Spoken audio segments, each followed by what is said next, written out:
आपली भूमिका किती महत्वाची नाही, काल राजश्री शाहू आघाडी म्हणून आम्ही ही निवडणूक लढवली होती आणि काल आम्ही सगळेच नेते मंडळी एकत्रित बसलो. कालच नाव निश्चित करून काल तो कागद माझ्याकडे देण्यात आला होता. मी सकाळी 2 वाजता तो विश्वासाबाजींच्याकडे दिला. आम्ही सगळ्यांनी एकमतानं हा निर्णय या ठिकाणी घेतलेला आहे. त्यामुळे त्याला कुठलाही पक्षीय रंग किंवा जो बातम्यांमध्ये तसं काही नाही. राजश्री शाहू आघाडी म्हणूनच नावीद मुश्रीफ निवडून आलेले आहे आणि त्यामुळं चेअरमन पदाची धुरा पुढच्या 1 वर्षाकरता आम्ही सगळ्यांनी माझ्या सकट सगळ्यांनी आम्ही निर्णय घेऊन त्यांच्याकडे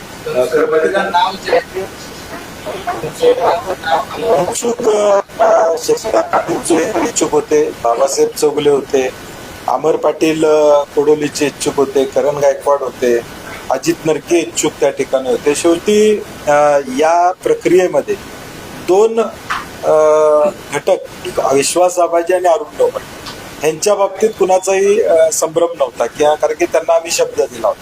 परंतु त्यानंतर प्रत्येक संचालकाला वाटत होते की शेवटचं वर्ष आम्हाला मिळावं आणि म्हणून त्यातल्या त्यात सरासर विचार करून आणि प्रत्येकाची इच्छा काल देखील अनेकाने आपापल्या कार्यकर्त्याला मिळावा अशी इच्छा व्यक्त केली आणि म्हणून शेवटी आम्ही सर्वांमध्ये ठरवलं की नावीद मुश्रीफांनाही जबाबदारी द्यावी. अध्यक्ष नको याच्यासाठी राज्य पातळीवर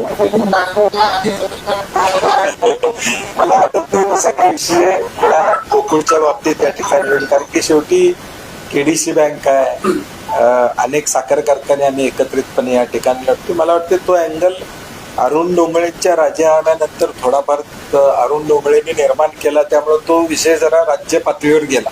नाही तर तसा काय त्याला अँगल आहे असं वाटायचं मला कारण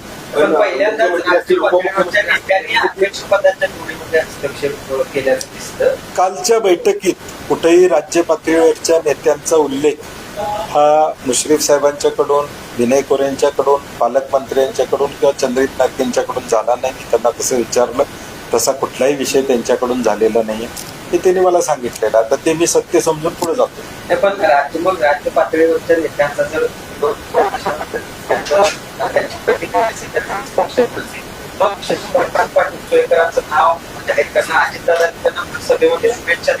आणि मग नाही, करवीरला विश्वास आबाजींना मिळालं होतं असा एक विषय झाला, राधानगरीला अरुण डोंगरेंना मिळाला असा एक विषय झाला होता आणि म्हणून मग इतर तालुक्याला संधी द्यावी.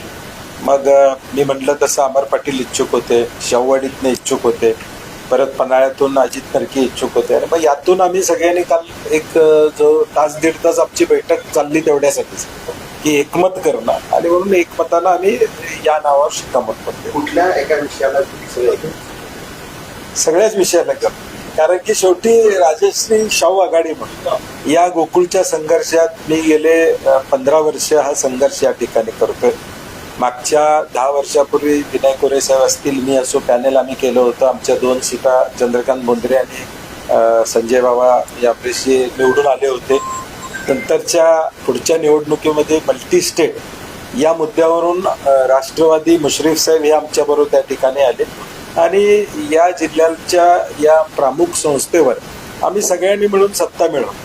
ही मिळवत असताना एक अपप्रवृत्ती बाजूला ठेवायची, एक स्वतःच्या फायद्यासाठी गोकुळ जे चालवत होते टँकरसाठी त्यांना बाजूला करण्यासाठी आणि दूध उत्पादकाला 4 पैसे मिळवून देण्यासाठी आम्ही सगळे एकत्र आलो आणि ते गेल्या 4 वर्षामध्ये आपल्याला दिसून आलं असेल की 11-12 रुपये दर म्हशीला आम्ही जास्त देण्याचं काम त्या ठिकाणी केलं आणि मुंबईमध्ये विस्तारीकरण असू देत किंवा अनेक चांगले प्रकल्प, सोलरचा प्रकल्प असू दे, पेट्रोल पंप चालू करण्याचा विषय असू दे, 18 लाखापर्यंत विक्री नेण्याचा विषय असू दे, हे सगळे विषय आम्ही हाताळले. जे पूर्वीच्या काळामध्ये एका व्यक्तीकडं हा गोकुळ होता, एका व्यक्तीच्या भोवती हा गोकुळ करत होता. आता हा गोकुळ 5 लाख शेतकऱ्यांच्या भोवती फिरवायचं काम गेल्या 4 वर्षामध्ये आम्ही केलं. निवडणुकीच्या दरम्यान सगळे आपल्या आघाडीतले सगळे जे काय असेल ते बंटी साहेबांना विचारा, ते आमच्या सगळ्यांचं नेतृत्व करते. मग एवढं झाल्यानंतर हा महिनाभर पुढे का उडाला अध्यक्षपदाच्या? मी म्हटलं तसं अरुण डोंगरेंच्या कृतीनंतर काही त्याला वेगवेगळे फाटे फुटले. अरुण डोंगरेंचं आपण बघितलं, त्यांनी त्या विषय राज्य पातळीवर गरज नसताना घेऊन गेले आणि मग शेवटी सगळ्यांनी सांगितलं त्यांना समजावून, त्यांनी राजीनामा त्या ठिकाणी दिला. त्यामुळे थोडा आता बदलत्या राजकीय परिस्थिती या सगळ्याचा परिणाम थोडाफार होणार. पक्षीय राजकारण शिरलं म्हणायचं की नाही, नाही. त्या आघाडीची सत्ता काय राजश्री शाहू परिवर्तन आघाडी म्हणून आमची सत्ता कायम आहे असं माझं म्हणणं आहे. येणाऱ्या काळामध्ये ना येणाऱ्या काळात पाटील रवींद्र यांचं नाव आघाडीत होतं. त्यांनी पाठव देखील घातला होता. जमशेद तयारी देखील केली. 6 जण इच्छुक होते. नाही तर सहा जण इच्छुक होते, त्यामुळे त्यातला मध्यमार्ग आम्ही हा काढला. सर वर्षभरानंतर पुन्हा कुठची निवडणूक होणार आहे त्यावेळी